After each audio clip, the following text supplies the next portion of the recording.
Bismillahirrahmanirrahim. Assalamualaikum warahmatullahi wabarakatuh. Tuang semakin ibu nampak. Nabuko tadi Bapak Ibu, dalam hadis Nabi mengatakan hakul muslim 'alal muslim sittun.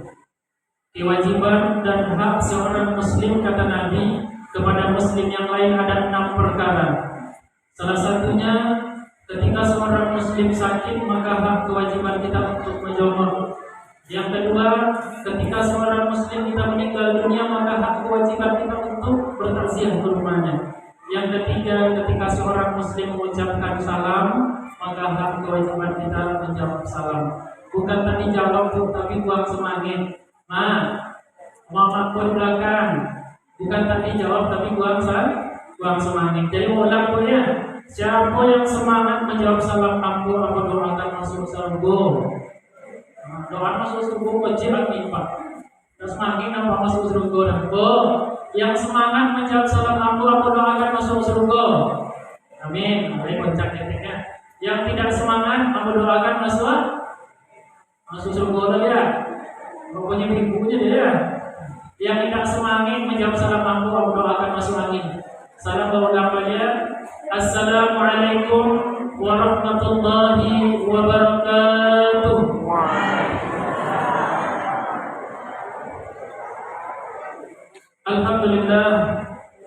Alhamdulillahirabbil alamin wa bihi nasta'in ala umuri dunya waddin. Wassalatu wassalamu ala asrafil anbiya'i wal mursalin wa ala alihi wa ashabihi rasulillahi ajma'in. Amma ba'du. Yang terhormat, yang kami hormati pengurus Masjid Al-Khosinin, yang kami hormati bapak-bapak, ibu-ibu, besar tidak kami sebutkan gelar, kecil tidak kami sebutkan nama, umumnya kaum muslimin dan kaum muslimat, yang mudah-mudahan kita senantiasa dirahmati Allah Subhanahu wa taala. Bapak Ibu yang dirahmati Allah, sebagaimana yang disampaikan oleh MC tadi, sengaja mengundang penceramah dari Selat Panjang, Kabupaten Kepulauan Meranti. Itu negeri singgahan Ambogo. Kalau aku asli dari Bandung, dari Bandung, Bendungan Sungai Paku. Jadi aku tinggal di Bendungan, uang tua di Bendungan, lebih kurang 4 tahun 2 bulan bertugas di Selat Panjang. Dan alhamdulillah aku berdomisili perbatasan antara Kayu Mas dengan Sukadamai. Jadi di belakang kok, lokengnya. Jadi agak intermezzo yang saya tadi menyampaikan. Ibu-ibu yang dirahmati Allah, mari sama-sama kita bersyukur kepada Allah dengan mengucapkan Alhamdulillahirabbil alamin. Malam ini malam yang kedua Ramadan. Allah masih anugerahkan nikmat yang amat berharga buat kita.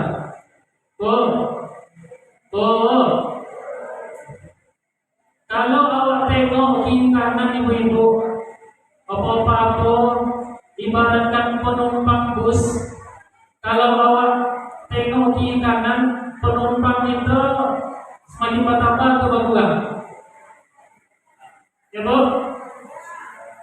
Mungkin kalau yang kecil-kecil banyak bertambah, tapi mungkin kawan sama wadang awak, kawan sepermainan awak, malam tu ada yang berkurang. Ramadan tahun lalu sama datang jawab ke masjid, sama melangkah jawab ke masjid. Ternyata Ramadan tahun ini mereka sudah dipanggil Allah. Ada orang-orang yang wajahnya masih terbayang di benak kita. Ada orang-orang yang senyumannya masih terbayang di pelopak mata kita. Namun malam ini tak lagi mereka bersama kita. Kemanakah mereka? Mereka sudah pindah ke alam lain, alam yang berbeda dengan kita. Ada yang pindah ke Balikpapan, Bu. Ada yang pindah ke Sukabumi. Bahkan ada yang pindah di belakang Masjid As-Syuhada. Dalam artian mereka lebih dulu dipanggil Allah. Alhamdulillah malam ini Allah masih titipkan kita nikmat panjang umur. Mudah-mudahan panjang umur yang Allah sisakan kita manfaatkan untuk senantiasa beribadah kepada Allah. Amin. Amin ya rabbal alamin. Salawat dan salam semoga tercurah selalu kepada baginda Nabi Muhammad sallallahu alaihi wasallam, dengan lafaz Allahumma shalli ala sayyidina Muhammad wa ala ali sayyidina Muhammad. Bapak Ibu, salah satu keutamaan sholawat, Rasulullah pernah dihampiri oleh 4 malaikat Allah. Salah satunya malaikat Israel, malaikat pencabut nyawa. Malaikat Israel memberikan jaminan kepada Nabi. Apa jaminan yang diberikan oleh malaikat Israel? Wahai Muhammad, kata Israel, siapa orang di antara umatmu yang senantiasa bersolawat kepadamu? Oh, malaikat Israel memberikan jaminan. Kata Israel, siapa orang di antara umatmu yang sering bersolawat, gemar bersolawat, kelak ketika aku mencabut ruh dari jasadnya, aku akan cabut ruhnya seperti mencabut nyawa para nabi dan rasul. Ini jaminan bagi orang yang gemar bersolawat. Ibu-ibu, saya pernah sakit. Saya pernah sakit. Bapak aku pernah sakit.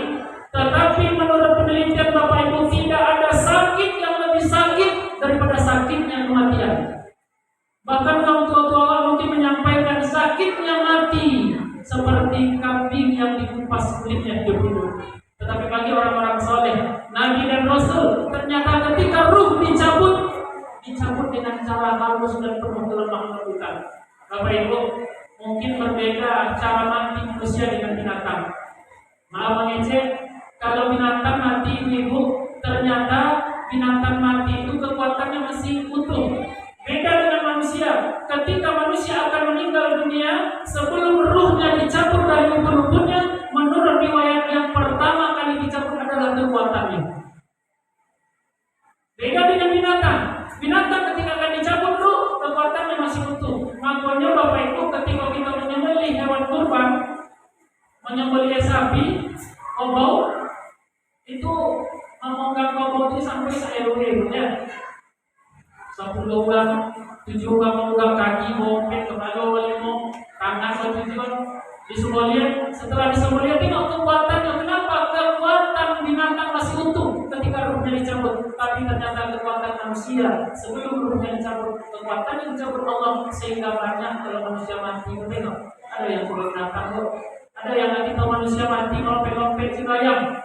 Ayam disembelih itu aku coba rakaat ini.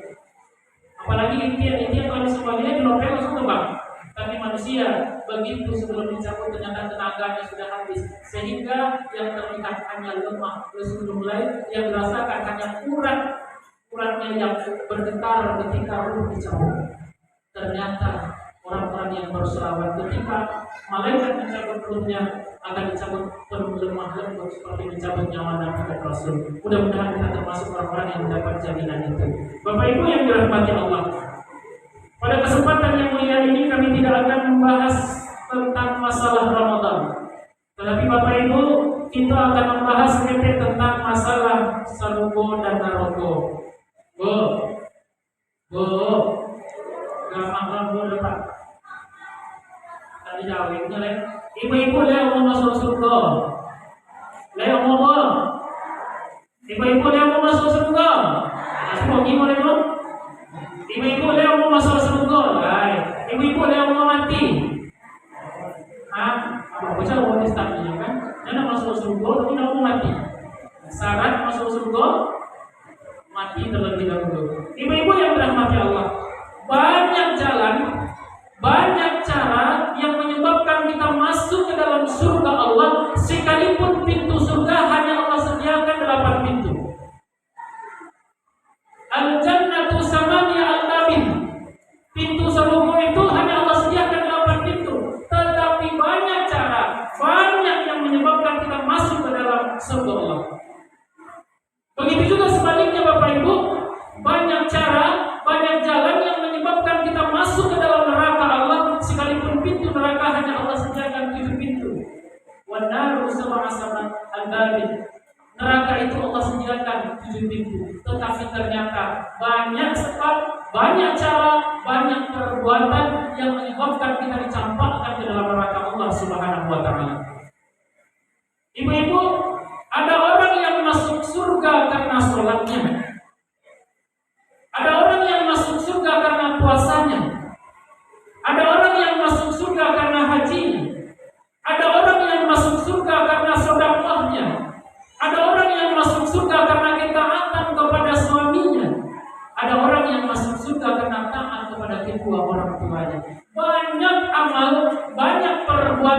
yang menyebabkan kita masuk ke dalam surga Allah. Tetapi Bapak Ibu yang dirahmati Allah, tidak ada satupun manusia yang bisa memastikan amalan mana yang akan membawanya kepada surga Allah. Betul tak, Bu? Kita yang sembahyang, Pak, yang salat, kita tidak bisa memastikan apakah salat kita betul-betul diterima Allah atau sebaliknya salat kita ditolak. Kita puasa, apakah puasa kita diterima Allah atau tidak? Tak ada manusia yang bisa memastikan. Itu rahasia Allah Subhanahu wa taala. Bapak Ibu yang dirahmati Allah, maka dalam hadisnya Nabi pernah mengatakan, la yadkhulul jannah ma'a amaluh. Kata Nabi, kamu tidak masuk surga karena amalmu. Kata Nabi, kamu tidak masuk surga karena salatmu. Kamu tidak masuk surga karena puasamu. Kamu tidak masuk surga karena haji wala ana. Dan aku pun, kata Nabi, tidak masuk surga karena salat, puasa dan amalmu. Illa birahmatillah, kecuali kita masuk surga adalah karena rahmat Allah. Tapi jangan salah hati, Bu. Sudah ada ceramah aku, kalau mau sembahyang di rumah suci, kan? Maksudnya apa? Barangkali dari sekian banyak amal kita, dari sekian banyak ibadah kita, ada satu amalan yang dirahmati Allah, yang diridai Allah, dan ini yang menyebabkan kita masuk ke dalam surga Allah Subhanahu wa taala. Kita sholat, maaf ngecek, Bu. Mungkin sholat itu masih rusak. Awal sholat, tapi setelah sembahyang masih rajin melimpah, masih rajin memfitnah, masih rajin menggunjing, masih rajin mencari-cari kesalahan saudara seiman kita. Kita sholat, kita masih berbohong. Kita sholat, kita masih bisa menipu. Kita sholat, kita masih memakan riba. Hadirin yang dirahmati Allah, tidak ada amalan yang bisa kita pastikan amalan itu diterima Allah atau tidak. Maka karena itu, karena kita tidak tahu amalan mana yang membawa kita kepada surga Allah, selagi hayat masih dikandung badan, beramallah, berbuat baiklah, beribadahlah kepada Allah, sembahlah Allah. Hal jazaa'ul ihsan ilal ihsan, dalam surah Al-Rahman. Sesungguhnya setiap kebaikan itu akan Allah balas dengan pahala kebaikan. Bahkan dalam agama Allah diajarkan, ibu-ibu, jangankan melakukan amaliyah besar, tabassum kali akhir sedekah. Tersenyumlah dengan penuh ikhlas ke saudara kita merupakan sedekah. Jangan kalau di tengah jalan nampak poku, nampak dungi, buang ke pinggir jalan, kata Nabi, termasuk sedekah. Bayangkan ibu-ibu, membuang duit di jalan merupakan sedekah. Apalagi kalau kita membantu orang lain. Bayangkan berapa banyak pahala yang kita terima, dan bisa jadi ini amalan dirahmati Allah dan tiket kita menuju surga Allah Subhanahu wa taala. Ibu-ibu yang dirahmati Allah, dalam sebuah hadis Nabi Muhammad sallallahu alaihi wasallam, an Abi Hurairah radhiyallahu anhu, an Rasulullah sallallahu alaihi wasallam qala, "Ghufira li imra'atin mumisat." Dalam riwayat lain, ada versi lain, ibu-ibu, dalam hadis lain dijelaskan bainama rajulun. Dua hadis yang berbeda tapi hampir sama versinya. Kita ambil hadis yang pertama tadi, ghufira li imra'atin. Dalam hadis ini dijelaskan kisah ada seorang perempuan, maaf cakap ibu-ibu, seorang perempuan pendosa, seorang perempuan penzina. Allah ampunkan dosanya. Bayangkan, seorang perempuan pendosa, Allah ampunkan dosanya. Karena apa? Ternyata dalam hadis ini dijelaskan, ini perempuan sedang berjalan di padang pasir. Karena haus yang begitu sangat, ia menjumpai sebuah sumur, ia masuk ke dalam sumur, ia ambil air dengan tangannya, ditunggu air sehingga melepas dahaganya. Begitu ia keluar dari sumur, wa ala ra'sihi bikalbin. Begitu ini perempuan keluar dari sumur, ia menjumpai ada seekor, maaf cakap ibu, seekor anjing yang sedang menjulurkan lidahnya, menjilat tanah atau menjilat pasir karena kehausan. Menengok makhluk najis ini sedang kehausan, ini perempuan masuk kembali ke dalam sumur, ia buka sepatunya, ia ambil air dengan sepatunya, ia tuangkan ke dalam mulut anjing tadi. Bahkan dalam hadis ini adalah yufirullah, Allah ampunkan dosanya. Membantu binatang najis saja, memberikan minum kepada binatang najis saja, ternyata Allah ampunkan dosa itu. Apalagi yang kita tolong itu adalah sanak familiar. fakir miskin, anak-anak yatim. Tahu untuk apa yang ada di lingkungan kita? Kita baiknya makan, kita baiknya minum, kita akhirnya pulang, kita akhirnya makan, kita akhirnya boleh memberikan bantuan minum kepada binatang najis saja. Allah ampunkan dosa kita. Apalagi ketika yang kita bantu adalah saudara seiman dan seakidah. Jadi maknanya apa Bapak Ibu? Ternyata amalan yang kecil di mata manusia ternyata besar di hadapan Allah Subhanahu wa Ta'ala. Bisa jadi amalan tersebut tidak familiar di mata manusia, tak tampak di hadapan manusia lain, tetapi amalan itu dirahmati Allah dan asbab kita mendapatkan ampunan dan masuk ke dalam surga Allah Subhanahu wa Ta'ala. Jadi di bulan Ramadan ini, yuk mari sama-sama kita manfaatkan untuk beribadah. Salah satunya perbanyak sedekah, baik makanan, baik minuman, apalagi atau anak-anak kita wali masjid agar makan sesuai jadwal yang telah disampaikan.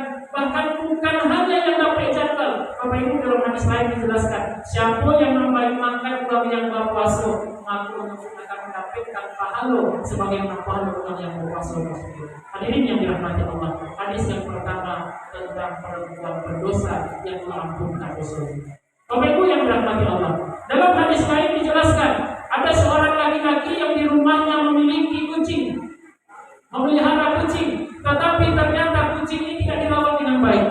Kucing ini sering tidak diberikan makan, tidak diberikan haknya, bahkan sering dipukul. Di ujung hadis dijelaskan, ini laki-laki yang memelihara kucing, tapi kucingnya dizalimi, Allah murka dan masuk ke dalam neraka Allah. Bapak Ibu bayangkan, tidak membayangkan ataupun memukul, menzalimi kucing saja Allah murka kepada kita. Apalagi yang kita zalimi, yang kita pukul adalah hati saudara seiman kita.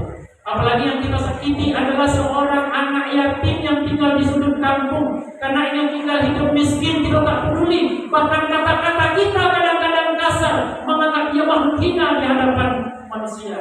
Hadirin yang dirahmati Allah, bisa jadi hina di mata manusia, tapi mulia di hadapan Allah Subhanahu wa Ta'ala. Karena kita tidak tahu amalan mana yang akan membawa kepada Allah Subhanahu wa Ta'ala. Bapak Ibu yang dirahmati Allah, kita tarik sebagai kesimpulan, karena kita tidak tahu amalan mana yang akan membawa kita ke dalam surga Allah.